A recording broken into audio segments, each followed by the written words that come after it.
Yeah, that's really cool. Interestingly enough, I had never heard of the Winn Dixie store brand until I got introduced to Because of Winn Dixie. Like, I knew the book, but I didn't know about the actual store brand. It's a popular brand, or it was at the time in the South, and there were a couple of others, and I was grateful that Kate didn't name this after the Piggly Wiggly, or I think there was another one called Publix, because Winn Dixie was just the perfect name for the story. And I know it's a children's book, but the themes in there, as you alluded to, are so adult. She talks about loss. She talks about alcoholism. She talks about, the loss of her mother, not being able to make friends. And each one of the characters whom Opal meets in the story is someone who's experiencing a form of loss and isolation. And because of this little girl and because of her friendship with the dog, she brings this community together. So it's really a remarkable story that, to me, has stood the test of time.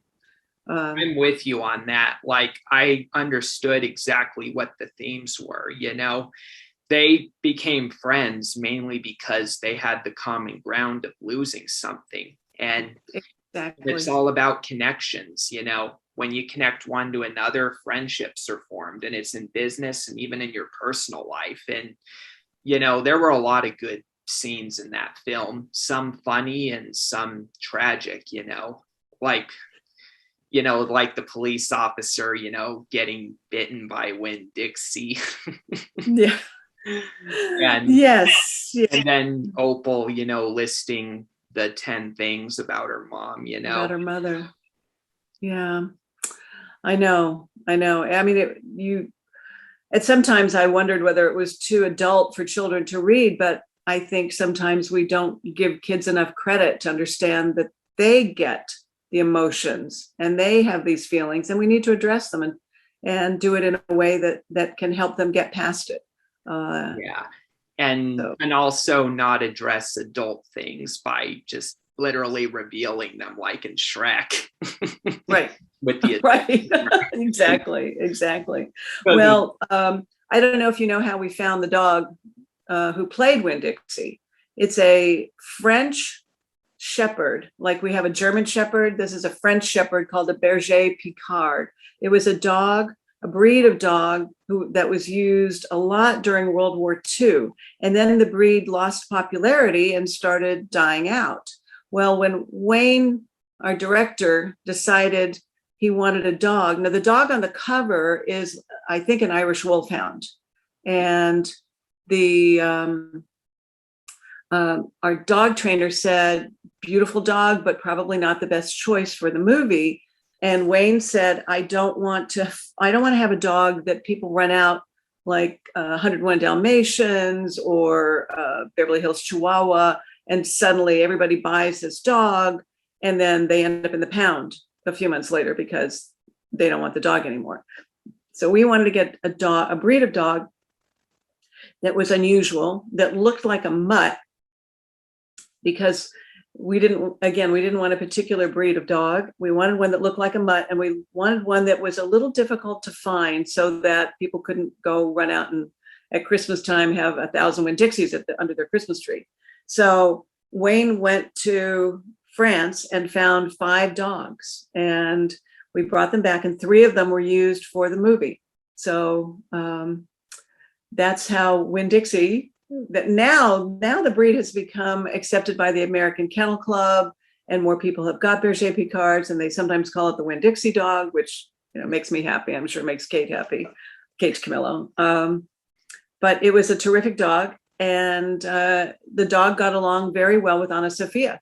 So we brought Anna Sophia in a little bit early and brought the dog in so that she could play and get to know the dogs. And we had a dog who was the face dog, and a dog who could do certain stunts, and a dog who was a good running dog. So there were 3 main dogs, but that's the magic of movie making. That's really cool. I like that you were able to make Winn Dixie smile as a dog. That took a lot of effort, I'm sure. That's a little movie magic, yeah. But a great dog, and a very trainable dog, and a very sweet dog. who, when you remember the scene where they're when Opal is giving Winn Dixie a bath. Yeah. I mean, a lot of dogs would have just bolted, and that dog stayed there and got the little clips in her hair, and that did was well. one of my favorite scenes, by the way, seeing them bond so well together. Like when you see their relationship right away, you're like, how can the preacher force her to get rid of him? It's clear that they're I know. I know. And one scene that still makes me sad is when the person from the pound comes to take the dog away, to take Winn Dixie away. And we're all crying, you can't take the dog away, because the dog was the metaphor for her mother. Her mother had left, and here comes the dog to not take her place, but to fill a hole. I'm with you on that. And that was when I saw that scene in the movie. It wasn't in the book, I don't think, if I remember right. And so that it was mentioned, but we made it bigger. Yeah, we made it a bigger. Like that really shocked me. And believe me, it also shocked a lot of the students in the class, because that was a pretty bold scene. It was a very bold scene, and it made everyone feel like, oh, I can't like the dad. He's going to have the pound take the dog away, but then he has his change of heart, and that was the turning point that you needed to see with him and his relationship with the dog. And then another scene to me that just made me cry was the very end, when Winn Dixie's lost and they're out in the rain. Yeah, that scene in the rain was my all-time favorite scene in the movie. The reason I liked it was mainly because of the message it sent. First of all, when Dixie was gone, and Opal was now having to come to grips with the fact that she not only has lost her mother, but she's lost her only best friend. That was a pretty bold, scene. And another thing she had to face was having to stand up to her father.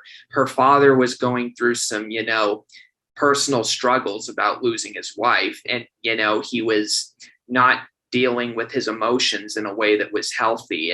And so when Winn Dixie was gone and he was ready to give up on looking for him, his emotions, which had also impacted India Opal Baloney's, it finally got her to her breaking point, and she finally, the emotions that she was dealing with of losing her mother had just been boiling up till then. So she finally stood up to the preacher, and she just told him straight up. She was like, hey, let's talk about this. I don't like how you're living always in victimhood, and how you're not dealing with your emotions in a way that's healthy, especially when I feel that you could have done more to find my mom and bring her back into the family. And what I respected about it was the fact that, she was a little bit harsh with her father, and being, a Christian, the Christian laws, and the Christian culture always say that you need to respect your parents and honor them, even if they don't deserve it. But in this case, I thought it was really interesting, because instead of, taking offense to her criticism, like some people in the past, or some people would do, the preacher, he not only took her criticism, but he flat out admitted to her that it was his mistake that caused her mother to leave the family. And that was very brave of him to admit. And it turns out that that's why he was sulking the entire time. And,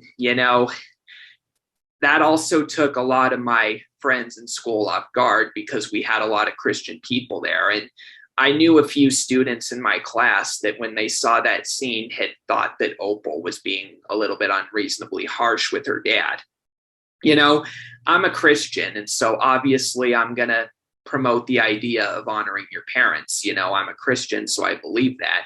But I do believe, however, that there are certain cases where, honestly, honoring them may not be the option. And it's not that I don't believe in what the Bible says. It's just, I think it's just one of those rare cases in Opal's case where, honestly, there isn't really a right or wrong answer. It depends on how you interpret it. And, obviously it's, you're with Christians and diehard Christians, and even ordinary people like myself. the way Opal had reacted to her dad with harshness, you're obviously going to have two sides to each story. Did she handle it right?